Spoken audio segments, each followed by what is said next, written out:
নির্মাণ কাজ চলার সময় পাঁচিল ধসে মৃত্যু হল একজনের, আহত দুজন। নবগ্রামের পঞ্চায়েতের নবচক্র এলাকায় একটি পুরনো বাড়ি ভেঙে আবাসন তৈরির ভেতরের কাজ চলার সময় পাঁচিল চাপা পড়ে মৃত্যু হয় একজন শ্রমিকের। পুলিশ জানিয়েছে, মৃতের নাম শ্যামল দাস। দেহটি ময়না তদন্তের জন্য উত্তরপাড়া স্টেট জেনারেল হাসপাতালে নিয়ে যাওয়া হয়। বাসিন্দাদের অভিযোগ, কোনো রকম নিরাপত্তা ছাড়াই কাজ চলছিল। রাস্তার পাশে কাজ চলছিল পুরনো পাঁচিল গার্ড না করেই, যার জেরে ক্ষুব্ধ স্থানীয়রা। ঘটনাস্থলে পৌঁছায় কানাইপুর ফাঁড়ির পুলিশ। হয়ে গেছে। কখন কাজ করতে গেছিল আপনারা? আমরা গেছি 9টার সময়, ঘটেছে আপনার ওই 9:30 থেকে 10:15 মধ্যে। কজন কাজ করছিল ঠিক এখানে? করছিলাম গোটা 20 জন 25 জন কাজ করছিলাম। কি সেরকম তৎপরতা কি ছিল না? সাবধানতা অবলম্বন কি করলো? ছিল, বুঝলেন, রাখতে পারিনি, লোড রাখতে পারিনি, বাস লাগানো ছিল। কি হচ্ছিল ওখানে? ওখানে আমরা ওই ভিত কাটা হচ্ছিল, বিল্ডিং এর ভিত কাটা হচ্ছিল। কতদিন ধরে ওখানে কাজ চলছিল? মানে কাজ চলছে 15 দিন ধরে। কজন কাজ করছিল আজকে সকাল থেকে? আজকে সকালবেলা 20 জন মতন। ওকে, কজন এই ঘটনায় আহত হয়? 2 জন। শ্যামল দাস যিনি মারা গেছেন আমার দাদা হয়। আপনার দাদা বয়স? বয়সে আমরা 45-48 মতন। আপনার কাছে কি আবেদন জানাবো, আমাদের নিজেদের কাজ নিজেরাই করছিলাম। বাসিন্দাদের অভিযোগ, কোনো রকম নিরাপত্তা ছাড়াই কাজ চলছিল। রাস্তার পুরনো পাঁচিল গার্ড না করেই কাজ করা হচ্ছিল বলে দাবি করা হয় স্থানীয়দের পক্ষ থেকে। স্থানীয়দের মধ্যে যার জেরে ক্ষোভের সঞ্চার হয়। বলবো দাদা, নবগ্রাম গ্রাম পঞ্চায়েতের অভ্যন্তরে নবগ্রাম গ্রাম পঞ্চায়েতের বর্তমান শাসক দলে রঙ্গুলি হিলনে কাটমানির বিনিময়ে দিনের পর দিন এইটুকুনি একটা রাস্তার মধ্যে দিয়ে হচ্ছে ডেভেলপিংয়ের পারমিশন চলে যাচ্ছে। কোনো শালবল্লা নেই, কোনো টিনের গার্ড নেই, গার্ডওয়াল নেই, কোনো কিছু নেই, কাজ চলছে, কোনো রকম প্রোটেকশন নেই। রাস্তা ফেটে যাচ্ছে, সেই রাস্তা ধসের নিচে নেমে যাচ্ছে, তলার মাটি কাটছে, কোনো রকম কোনো প্রোটেকশন ছাড়া। একটা লোকের আজকে মৃত্যু হলো স্পটে, আরেক 2 জন হচ্ছে গুরুতর ইনজিওর্ড।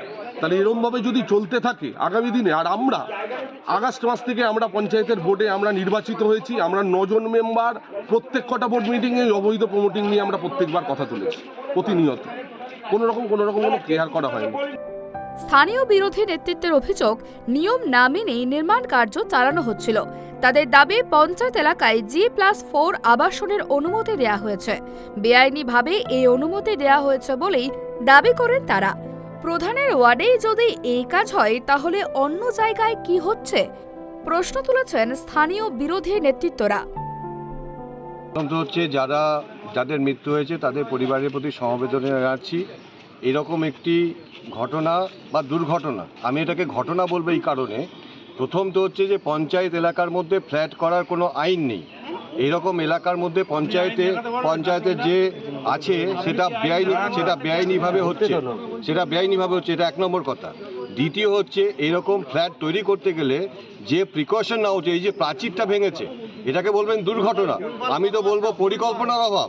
তার কারণ হচ্ছে, এখানে যারা কাজ করছে তার পাশে এরকম একটা প্রাচীর আছে, প্রাচীরটা তো আগে ভাঙা উচিত ছিল। প্রাচীরটা না ভেঙে তারা এইভাবে এটা করছে। দেখুন, এই বিষয়ে এটা গোটা পশ্চিমবঙ্গে ঘটছে, এবং কি করে বাড়িগুলো ভাঙছে, কি করে তার অনুমোদন পাচ্ছে, তার সম্পূর্ণ গোটা পশ্চিমবঙ্গে যা চলছে নবগ্রামেও তাই চলছে। যদিও বিরোধীদের তোলা এই অভিযোগ মানেননি তৃণমূল নেতৃত্ব।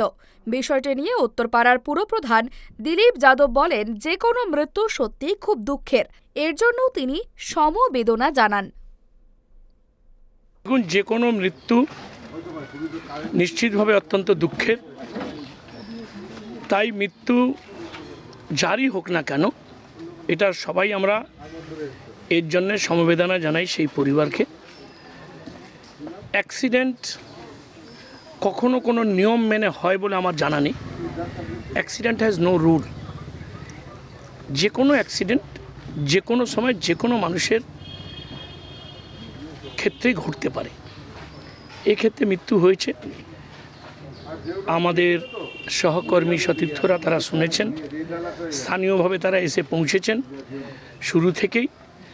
আমিও সংবাদ পাওয়ার পরে উত্তরপাড়া হসপিটালে গেছি এবং পরবর্তীকালে এখানে পৌঁছেছি। প্রসঙ্গত গত 17 মার্চ কলকাতার গার্ডেন ব্রিজ এলাকায় একটি নির্মাণ আবাসন হুড়মুড়িয়ে ভেঙে পড়ে। সেই আবাসনের পাশেই ছিল বেশ কিছু ঝুপড়ি। আবাসনের একাংশ চাপা পড়ে এই ঘটনায় মোট 12 জনের মৃত্যু হয়। এরপরে বেআইনি নির্মাণ নিয়ে একাধিক পদক্ষেপ গ্রহণ করতে শুরু করে পুরসভা। এবার প্রায় একই ঘটনার পুনরাবৃত্তি হুগলি জেলায়। হুগলি থেকে সোমনাথ ঘোষের রিপোর্ট, ট্রাইব টিভি বাংলা।